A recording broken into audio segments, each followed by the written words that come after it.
Positive report है। पहले तो आपको good morning and good morning to everyone. Infosys पर सेलेस की बुलिश रिपोर्ट आ गई है। आउट परफॉर्म की कॉल रखते हुए टारगेट प्राइस काफ़ी अच्छा रखा है।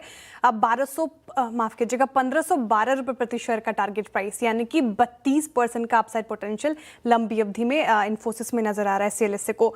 ब्रोकरेज का मानना है कि देखिए एआई जो है वो ट्रेडिशनल आईटी सर्विसेज में प्राइसिंग प्रेशर ज़रूर ला सकता है, लेकिन इन्फोसिस इस नुकसान को AI agents, token optimisation, technology modernisation projects के जरिए काफ़ी हद तक ऑफसेट कर सकती है।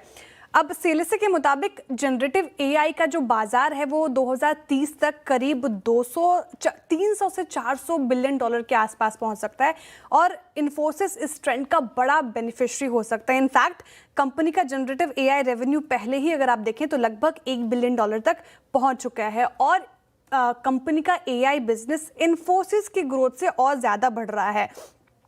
इतना ही नहीं, ब्रोकरेज का कहना है कि 16 अलग अलग एनालिस्ट रिपोर्ट के एनालिसिस में ये आया सामने कि इन्फोसिस का जो एआई एडॉप्शन है वो अपने पीयर से काफ़ी आगे है, तो कंपनी अग्रसर होकर एआई को लेकर कामकाज कर रही है।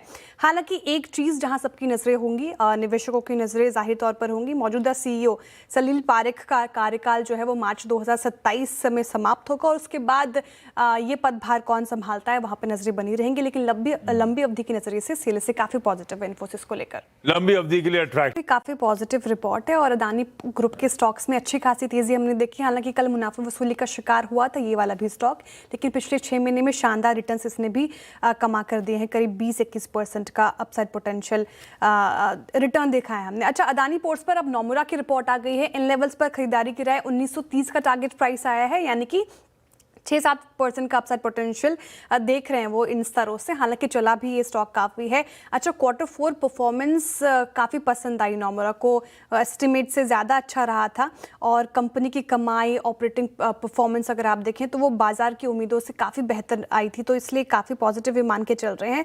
फिनेंशियल ईयर 28 में एबिटा एस्टिमेट जो है नोमुरा ने 6% बढ़ाया है। जब एस्टिमेशन बढ़ती है तो ये अच्छी चीज़ हो जाती है ब्रोकरेजेस की तरफ से। इनफैक्ट फिनेंशियल ईयर 26-28 के बीच 19% एबिटा केगर की उम्मीद भी जता रहे हैं और ये लगातार तेज ऑपरेशनल प्रॉफिट ग्रोथ का संकेत भी देता है। डोमेस्टिक कैपेसिटी का लक्ष्य कंपनी ने साइकिल 30 तक 1000 मिलियन टन रखा है, जो कि अच्छी चीज़ है। इनफैक्ट फिनेंशियल ईयर 26 में कैपेसिटी 653 मिलियन टन थी, यानी कि कंपनी अगले कुछ सालों में अपनी जो पोर्ट हैंडलिंग कैपेसिटी है उसको काफ़ी हद तक बढ़ाएगी, इस पर प्लानिंग चल रही है। स्टॉक की वैल्यूएशन की बात करें तो वैल्यूएशन के लिहाज से भी नोमुरा ने कहा कि रिस्क रिवॉर्ड रेशियो ठीक ठाक बना हुआ है, तो अदानी पोर्ट्स लंबी अवधि की नजरिए से रडार पर रख सकते हैं। रडार पर रखिए। जितनी भी रिपोर्ट देख रहे हैं पावर इक्विपमेंट स्पेस पर, वो सब पॉजिटिव रिपोर्ट आती है सर, और सरकार भी अग्रसर होकर काम कर रही है। प्रधानमंत्री नरेंद्र मोदी जी ने भी अपने स्पीच में कहा। अब जो है वो मैक्वेरी की रिपोर्ट आ गई है, काफ़ी पॉजिटिव साउंड कर रहे हैं इस पूरे स्पेस को लेकर। भारत की बढ़ती बिजली मांग, रिन्यूएबल एनर्जी एक्सपेंशन की बात कर लें और ग्रिड इंफ्रा बिल्ड आउट आने वाले सालों में एक बड़ा निवेश का मौका दे सकता है, अवसर बन सकता है।